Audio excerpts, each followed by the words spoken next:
से क्या हो गई? दूर हो गई, अलग हो गई, अलगाव हो गया। क्यों अलगाव हुआ? पाप की वजह से। आज मनुष्य के जीवन में परमेश्वर की उपस्थिति, परमेश्वर की सुरक्षा, परमेश्वर का अनुग्रह, परमेश्वर का कार्य इसीलिए नहीं होता है कई बार क्योंकि मनुष्य के जीवन की दशा पाप से भरी हुई होती है। प्रभु यीशु मसीह आए कि वो क्या कर दें? जो मनुष्य अपने बलबूते पवित्र परमेश्वर के पास नहीं पहुंच पा रहा था कि उसको उद्धार हो जाए, वो क्या करने लगा? उसने खुद एक पुल के रूप में परमेश्वर से हमारा क्या कर दिया? मेल करा दिया। आज यदि हमको उद्धार मिलता है, यदि आज आपका और मुझे पापों की क्षमा मिलती है, यदि आज आपका और मुझे शांति मिलती, सिर्फ और सिर्फ इसलिए क्योंकि प्रभु ने मेल कराया। और हमको भी क्या करना है? मेल कराने वाले बनना है। कितने ऐसे हमारे परिवार में यदि हम अपने ही परिवारों में यदि देखें तो ऐसे कितने लोग हैं जो टूटे हुए हैं, कितने लोग हैं जिनके बीच में नहीं बनता है, समस्याएं हैं, परेशानियां हैं, लोग एक दूसरे को पसंद नहीं करते। हमको क्या करना है? उनको जोड़ना है, टूटे हुए रिश्तों को जोड़ना है। प्रभु ने हमको इसीलिए बुलाया है। आज रिश्ते जो हैं टूटना बहुत आसान हो गया है, जुड़ने में बहुत समय लगता है ना, टूटने में समय नहीं लगता। 5 मिनट में जो रिश्ता खत्म हो जाता है, लेकिन उसी को बनाने में आजकल की पीढ़ी कई बार इसकी वैल्यू को नहीं समझ पाती। लेकिन यदि आप हमारे जो बुजुर्ग लोग हैं उनसे पूछेंगे कि रिश्ता बनाना जो है वो कैसा होता है, तो वो आपको बताएंगे। आजकल का समय है ना, मेल करना। यदि मेल करने का स्वभाव हमारे अंदर नहीं है, कई बार मेल करने का उल्टा क्या होगा? तोड़ना। मेल करने का उल्टा क्या होगा? तोड़ना। हम लोग पाप के संदर्भ में देख रहे हैं, इसके आधार पर, आत्मा के 9 फलों के आधार पर हम लोग देखने की कोशिश कर रहे हैं। तोड़ना, रिश्तों को तोड़ना। कई बार परिवार में ये चीजें दिखाई पड़ती हैं कि एक व्यक्ति दूसरे व्यक्ति के बारे में क्या होता है? कुछ ऐसी बातों को बोलता है जिसमें कोई सच्चाई नहीं होती। और कई बार परिवार के लोग बिना जाने, बिना पूछे, बिना उस व्यक्ति से बात किए हुए निर्णय में आ जाते हैं कि हां ऐसा होगा। आज परिवार टूटते जा रहे हैं, तोड़े जा रहे हैं, है ना। एक दूसरे के बारे में बुराइयां करके, एक दूसरे के बारे में गलत बातों को बोल के रिश्तों को क्या किया जा रहा है? कमजोर किया जा रहा है। हमारा जीवन कैसा है? हम लोग जांच रहे हैं, अपने आप को जांच रहे हैं। मैं भी अपने आप को जांच रहा हूं यहां पे खड़ा होके कि मेरा जीवन कहीं ऐसा तो नहीं है कि मैं प्रभु यीशु मसीह के पीछे चलने की बात कर रहा हूं और मैं जो है अपने परिवार में, अपने दोस्तों के बीच में, अपने आसपास जो है तोड़ने का काम कर रहा हूं, रिश्तों को तोड़ने का काम कर रहा हूं। यदि कोई मुझे पसंद नहीं है तो मैं क्या कर रहा हूं? यदि मेरी बहन मुझे पसंद नहीं है तो मैं उसके बारे में जाके क्या करूंगा? बुराई करूंगा। आज हमारा जीवन जो है वो कैसा है? पाप परमेश्वर से छिप नहीं सकता, चाहे हम कैसे भी कर लें। हमारे मनों को कोई देखे चाहे ना देखे, तोड़ने वाला जो स्वभाव उसको शायद कोई नहीं देख रहा है, लेकिन याद रखिए परमेश्वर जो है मुझे देख रहा है। उसके बाद क्या लिखा हुआ है? धीरज। धीरज का उल्टा क्या होगा? अधीर हो जाना, है ना। रुकना नहीं, संभलना नहीं, बिना सोचे समझे क्या बढ़ आना? आगे बढ़ आना। धीरज का मतलब होता है ठहर के, सोच के, विचार के चीजों को परखना और उसके बाद उसके लिए निर्णय लेना। यदि धीरज नहीं है हमारे जीवन में, ठहराव नहीं है, तो दुर्घटना होते देर नहीं लगेगी। जो गाड़ी ज्यादा स्पीड में चलती है, यदि सही समय में ब्रेक ना लगाया जाए तो क्या होगा? टक्कर हो जाएगा। बहुत सारे एक्सीडेंट होते हैं ना, टक्कर हो जाएगा। हमारे जीवन में यदि धीरज नहीं है और धीरज के साथ हम जो है अपने जीवन में आगे नहीं बढ़ पाए। धीरज कहां पे उपयोग होता है? धीरज जो है वो सहनशीलता को दिखाता है ना। यदि कोई मुझे कुछ बोल दे रहा है पलट के, मेरे को लगता है कि यदि ये मुझे 2 बात बोल रहा है तो मैं क्या कर सकता हूं? इससे ज्यादा 4 बात इसको बता सकता हूं। एक मनुष्य का स्वभाव है, संसार का स्वभाव है, विश्वासियों का स्वभाव ये नहीं है। मनुष्य स्वभाव के लिए, मनुष्य जाति के लिए जो प्रभु को नहीं जानते हैं, उनके लिए स्वभाव बड़ा नॉर्मल है। आजकल लगता है कि मैं क्यों जो है अपने आप को किसी से कम होने दूं। इस कारण कई बार जो है मेरे अंदर ठहराव नहीं है ना। और जैसे मैंने कहा कि कोई एक बात बोला तो मैं 2 बात उसको सुना के आऊंगा कि मैं उसका क्यों सुनूं। परमेश्वर का वचन बोल रहा है कि आत्मा का जो फल है वो क्या है? धीरज है। यदि हमारे जीवन में धीरज नहीं है, यदि हमारे जीवन में सहनशीलता नहीं है, सहने वाला स्वभाव नहीं है, तो परमेश्वर का वचन बोल रहा है कि हमारे जीवन में परमेश्वर की उपस्थिति नहीं, लेकिन किसकी उपस्थिति है? पाप की उपस्थिति हमारे जीवन में है। मेरे प्रियो, प्रभु के साथ चलना जो है वो लेने से ज्यादा देने वाला है। यदि आप प्रभु के साथ चलना चाहते हैं तो याद रखिए, जितना आप पाना चाहते हैं, यदि आप उससे ज्यादा देने के आदि नहीं हैं, देने की विचारधारा में नहीं है, तो आप प्रभु के साथ नहीं चल सकते, है ना। यदि आप प्रभु को देना नहीं चाह रहे हैं तो प्रभु के साथ नहीं चल सकते। और यही चीजें हैं देने वाली। देना प्रभु चाहता है ये क्या बन जाए? सहनशील बन जाए। प्रभु चाहता है कि ये क्या बन जाए? प्रेम करने वाला बन जाए। प्रभु चाहता है कि ये क्या बन जाए? मेल कराने वाला बन जाए। ये सारी चीजें किसको दिखा रही है? मनुष्य के व्यवहार को। जो व्यवहार वो करता है। आज हमारा व्यवहार जो है वही इस बात को दिखाता है कि परमेश्वर हमारे अंदर है या नहीं है। और उसके बाद धीरज के बाद क्या लिखा हुआ है? कृपा करना। कृपा, है ना, किसी के ऊपर दया करना, कृपा करना। कृपा का मतलब क्या था? वो जिस लायक नहीं वो उसके लिए कर देना। इसमें क्या एक सबसे बड़ी चीज आती है? क्षमा करना। यदि आप सच में किसी के ऊपर कृपा करना चाहते हैं तो उसको आप बार बार क्षमा करते जाइए। क्षमा करना बहुत मुश्किल है।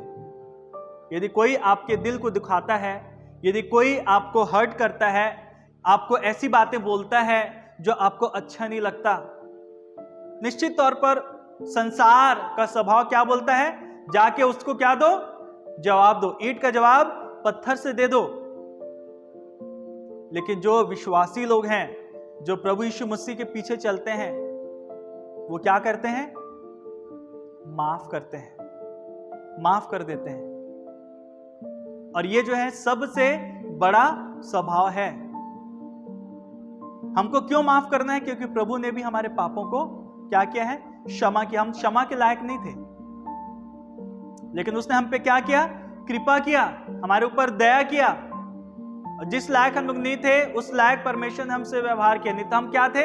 हम उस नर्क की आग में सबसे कठोर दंड, जिसको परमेश्वर ने अपने सबसे उच्चतम कठोरता के पैमाने से नाप के तैयार किया है, उससे कठोर शायद इस पूरे ब्रह्मांड में और कोई दूसरी चीज नहीं हो सकती। जो नर्क की सजा है, नर्क का जो जीवन है, यदि हम उससे बचना चाहते हैं तो परमेश्वर का वचन इस बात को बताता है, कृपा करना सीखें।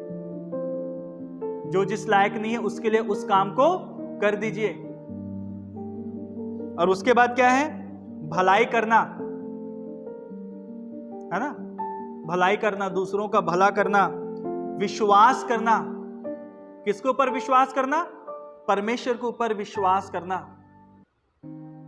हमारे विश्वास की क्या दशा है? यानी 11:6, और विश्वास बिना उसे प्रसन्न करना अनहोना है, क्योंकि परमेश्वर के पास आने वाले को विश्वास करना चाहिए कि वह है और अपने खोजने वाले को प्रतिफल देता है। आज कितने लोग इस बात को कहते हैं कि परमेश्वर प्रतिफल नहीं देता, हमारा विश्वास उसके ऊपर नहीं है।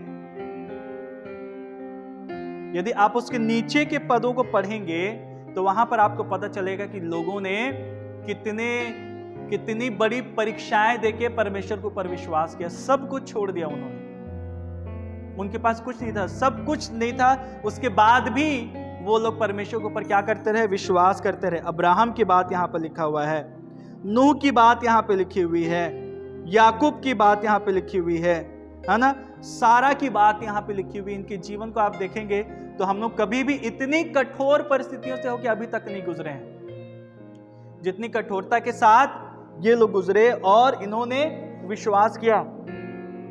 कुछ नहीं दिख रहा था, कुछ भी नहीं था इनके पास, लेकिन ये क्या कर रहे थे?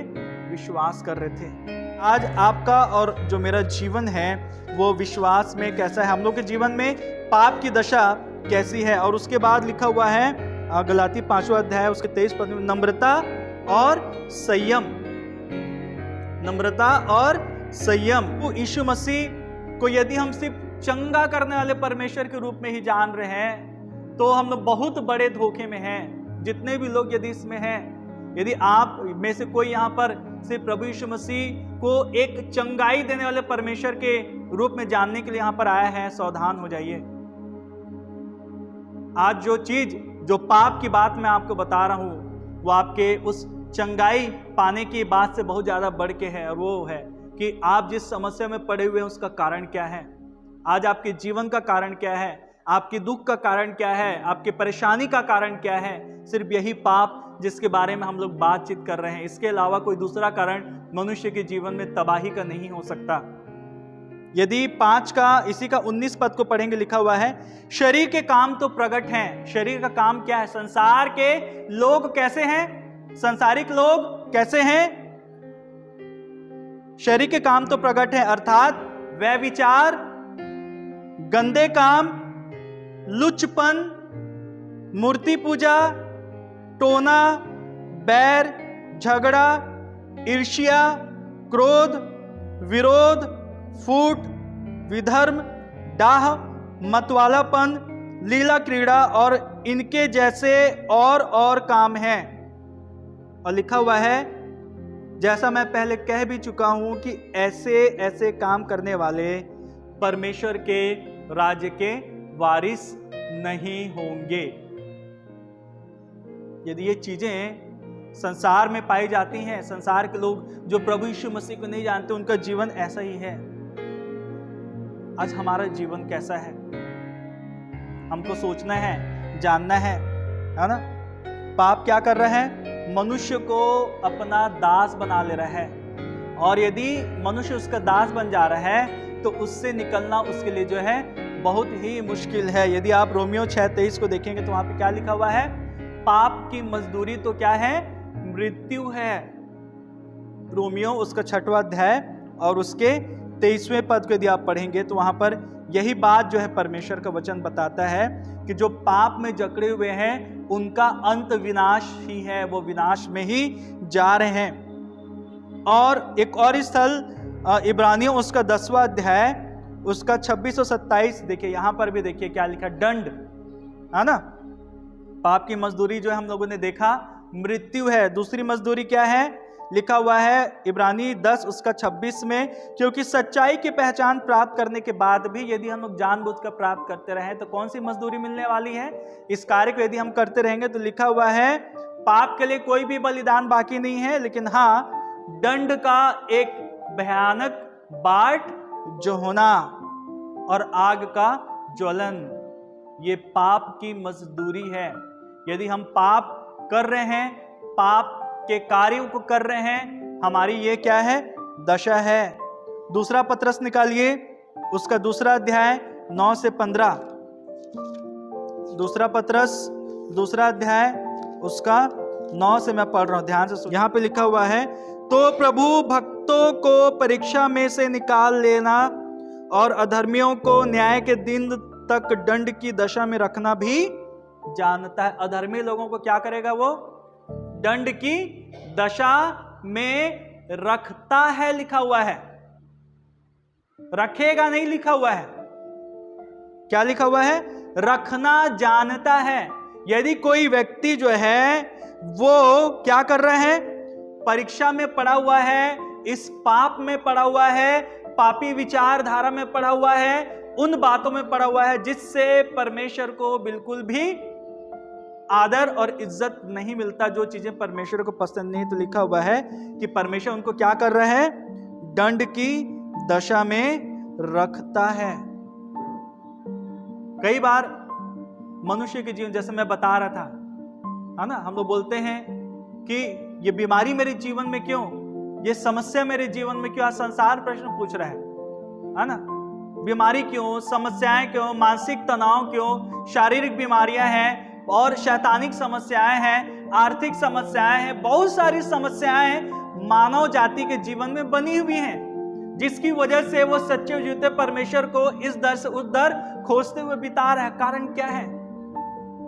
दंड की दशा में उनको रख दिया गया है, क्योंकि वो क्या है, पाप की बंधुआई में है, पाप की दशा में है। यदि वो परमेश्वर को जान ले तो उनके जीवन में उससे छुटकारा क्या है, संभव है। छुटकारा उससे क्या है, संभव है। और इसी कारण मेरे प्रियो हमको इन बातों को जानना और समझना जरूरी है। इसी कारण जो है पाप के विरुद्ध में चेतावनी देता है परमेश्वर का वचन, है ना। रोमियो 6वां अध्याय उसका 12वां पद मैं पढ़ रहा हूं, देखिए क्या लिखा है। इसलिए पाप तुम्हारे नश्वर शरीर में राज्य ना करे। पाप क्या करता है? राज्य करता है। वो आपको अपना गुलाम बना लेता है, आपको अपने अधीन कर लेता है। हमारे हाथों को वो जकड़ लेता है, हमारे पांव को जकड़ लेता है, हमारे शरीर को वो जकड़ लेता है। लिखा हुआ है, पाप तुम्हारे नश्वर शरीर में, मरणहार देह में राज्य ना करे कि तुम उसकी लालसाओं के क्या रहो, अधीन रहो। चेतावनी है परमेश्वर की। 1 कुरिन्थी 15वां अध्याय 33 पद, धोखा ना खाना, बुरी संगति अच्छे चरित्र को बिगाड़ देती है। धर्म के लिए जाग उठो और पाप ना करो। यहां पर क्या आ रहा है? परमेश्वर की चेतावनी आ रही है। क्या करो? धर्म के लिए, परमेश्वर के लिए जाग जाओ कि पाप जो है तुम्हारे जीवन में राज्य ना करे, क्योंकि कुछ ऐसे हैं जो परमेश्वर को नहीं जानते और उनके जीवन में क्या है, ये पाप दिखाई पड़ता है। संसार के लोगों के लिए ये बातें जो हैं बोली जा रही, चेतावनी दिया जा रहा है। दूसरा पत्रस 3 अध्याय 17 पद, इसलिए हे प्रियो, तुम लोग पहले ही से इन बातों को जानकर चौकस रहो। किन बातों को जानकर? जो बातें हमको पापी ठहराती हैं। यदि आप 14 पद को देखेंगे तो वहां पर आप इस बात को पाएंगे। तो यत्न करो कि तुम शांति से उसके सामने निष्कलंक और निर्दोष ठहरो। तो जो चीजें आपको निष्कलंक से दागदार बना देती हैं और निर्दोष से दोषी बना देती हैं, लिखा हुआ है पहले ही से इन बातों को जानकर क्या हो जाओ, चौकस हो जाओ। ये जो परमेश्वर का वचन इन दिनों में पाप के संदर्भ में हमारे सामने आ रहा है, वो क्यों आ रहा है? संसार के लिए है, हम सभी के लिए है कि हम लोग क्या हो जाए, चौकस हो जाए। और लिखा हुआ है ताकि अधर्मियों के भ्रम में फंसकर अपनी स्थिरता को कहीं हाथ से खो ना दो। हमारा विश्वास कितना भी मजबूत हो, यदि हम लापरवाह बनेंगे, विश्वास के जीवन से गिरते हमको देर ना लगेगी। परमेश्वर का वचन जो है इस बात को बोल रहा है कि कहीं हम अपनी स्थिरता को अपने हाथ से ही ना खो दें। यदि हम चौकस नहीं मेरे प्रियो, तो ये पाप जो है एक विश्वासी को भी क्या कर देता है, बहका के उसके जीवन में शैतानिकता को लाता है। 1 यूहन्ना 2 अध्याय उसका 16वां पद, क्योंकि जो कुछ संसार में है, अर्थात शरीर की अभिलाषा और आंखों की अभिलाषा और जीविका का घमंड। अभिलाषा का मतलब क्या है? इच्छा और अभिलाषा क्या अंतर है? इच्छा और जीविका का घमंड पिता की ओर से नहीं है, संसार की ओर से है। यानी कि शरीर की अभिलाषा मतलब क्या है? हमारी शरीर की जरूरतें हैं, तो इसका मतलब हम लोग कुछ इच्छा ही ना करें, नहीं।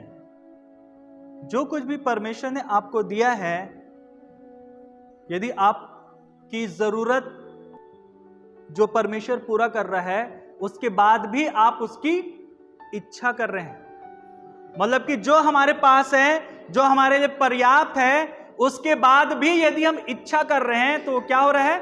अभिलाषा में परिवर्तित हो जा रहा है। आप जो इच्छा करते हैं उसका जो नकारात्मक पक्ष है, यूनानी भाषा में इसके लिए जो शब्द आया है उसके अनुसार जो है आपकी इच्छा का नकारात्मक पक्ष, है ना। हमारी जरूरत है, सबकी जरूरत है। शरीर की अभिलाषा, यानी कि शरीर की अभिलाषा क्या क्या है, शरीर की क्या क्या जरूरत है। सबसे पहला खाना, भोजन, है ना। और यदि हमारे पास भोजन है उसके बाद भी हम जो है अति कर रहे हैं, यदि हद से ज्यादा खा रहे हैं तो वो अभिलाषा में, और निश्चित तौर पर आज के जमाने में आप देखेंगे तो शरीर की अधिकतर बीमारियां जो हैं वो असंतुलित भोजन की वजह से होती हैं, है ना। असंतुलित भोजन, असंतुलित दिनचर्या। परमेश्वर का वचन इस बात को बोलता है, आप नीति वचन पढ़ेंगे, हद से ज्यादा खाना, लालच करना, खाने के लिए लालच करना, और भी बहुत सारी अभिलाषाएं हैं, शरीर की जरूरतें हो सकती हैं। मैं सबको अभिलाषा नहीं बोल सकते, लेकिन जो एक्सेस हो जाता है, जो सीमा को पार कर जाता है, शरीर की अभिलाषा। और आंखों की अभिलाषा, क्या है आंखों की अभिलाषा?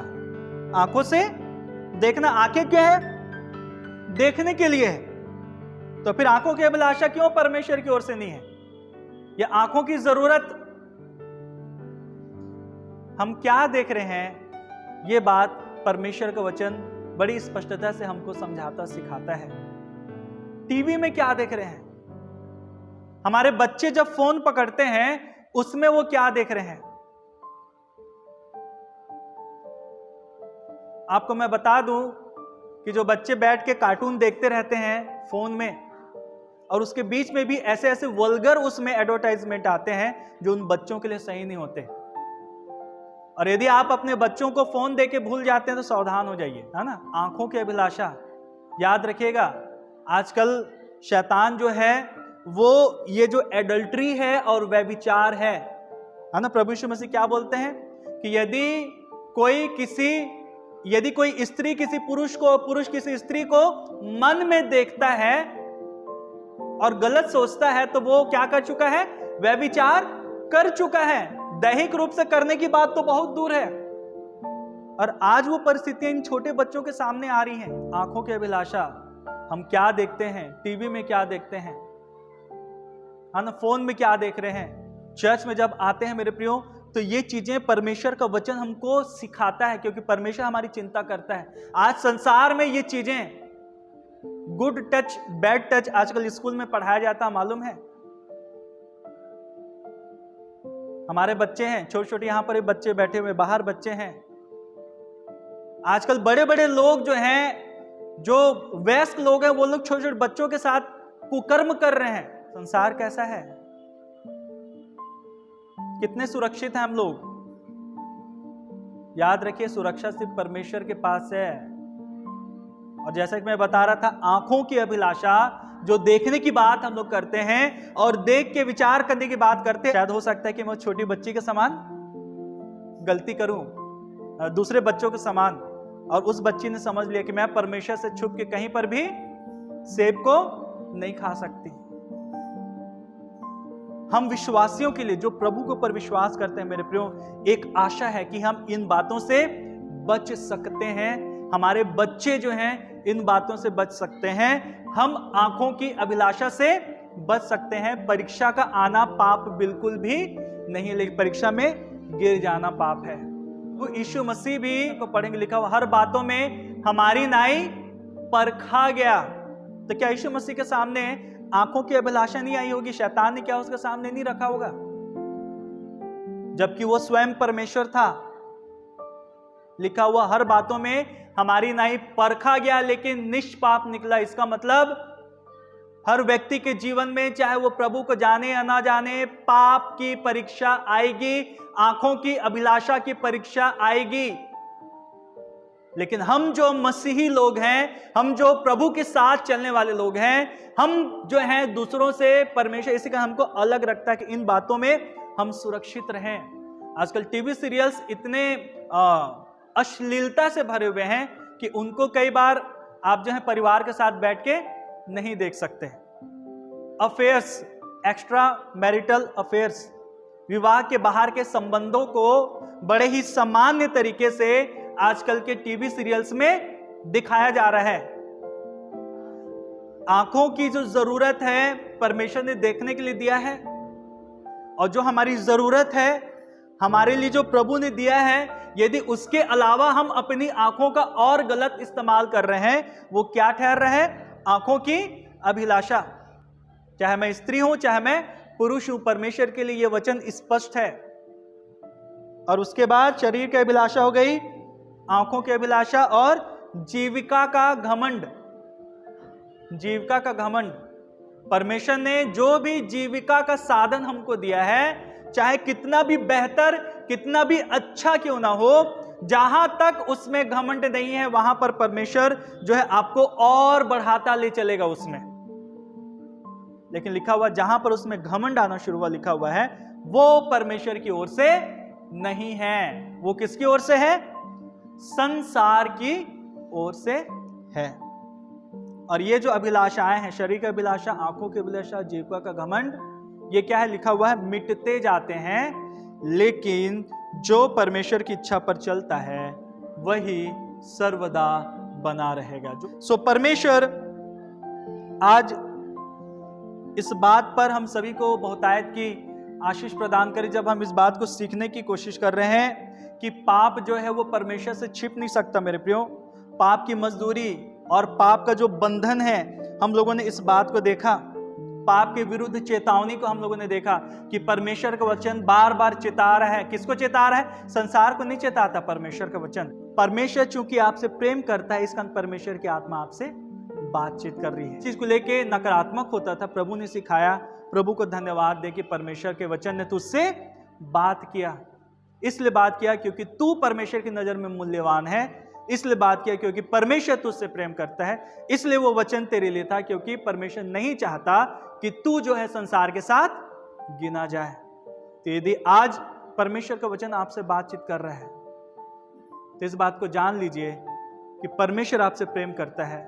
इस कारण ये आपको एहसास हो रहा है कि शायद ये वचन मेरे लिए है। पहले यूहन्ना पहला अध्याय पद 8 लिखा हुआ है। पहला यूहन्ना पहला अध्याय पद 8, यदि हम कहें कि हम में कुछ भी पाप नहीं तो अपने आप को धोखा देते हैं। मैं इस बात को बोलूं कि मुझ में कुछ पाप नहीं, तो मैं अपने आप को क्या दे रहा हूं? धोखा दे रहा हूं। आइए अपने आप को नम्र कर दें परमेश्वर के सामने, अपने आप को परमेश्वर के सामने दीन कर दें, परमेश्वर को पुकारें, परमेश्वर के सामने रोएं कि प्रभु मुझ पे दया कर, मुझ पे दया कर, तेरा अनुग्रह मेरे लिए है। दो चीजें हैं, ये परमेश्वर का वचन एक मनुष्य के जीवन में इसलिए पहुंच रहा है, या तो मनुष्य के जीवन में सच में उस बात की कमी है, या फिर परमेश्वर आपको यह वचन इसलिए दे रहा है कि आप ऐसे लोगों तक इस बात को पहुंचा दें, उनको बचाएं, उनको पाप से बाहर निकालें, या फिर उनके लिए प्रार्थनाएं करें, उनके लिए आंसुओं को बहाएं। आइए हम लोग जो है प्रभु के चरणों में जाएं। इन बातों के लिए जो है हम लोग प्रभु से आशीष को मांगेंगे। सो आज हम लोगों ने देखा कि पाप जो है परमेश्वर से छिप नहीं सकता। पाप जो है मनुष्य को अपना दास बना लेता है ना। और उसके बाद पाप की मजदूरी क्या होती है, पाप का परिणाम क्या होता है। और उसके बाद हम लोगों ने देखा कि पाप के विरुद्ध में परमेश्वर का वचन क्या क्या चेतावनी देता है। सो ये 4 बातों को आज हम लोगों ने देखा। परमेश्वर इन 4 बातों के द्वारा हम सभी को बहुतायत की आशीषें प्रदान करे, और हम सबको जो है अपने पवित्र लहू से धोए, अपना बेटा और बेटी बनाए, और अपने कार्य के लिए इस्तेमाल करें। आमीन।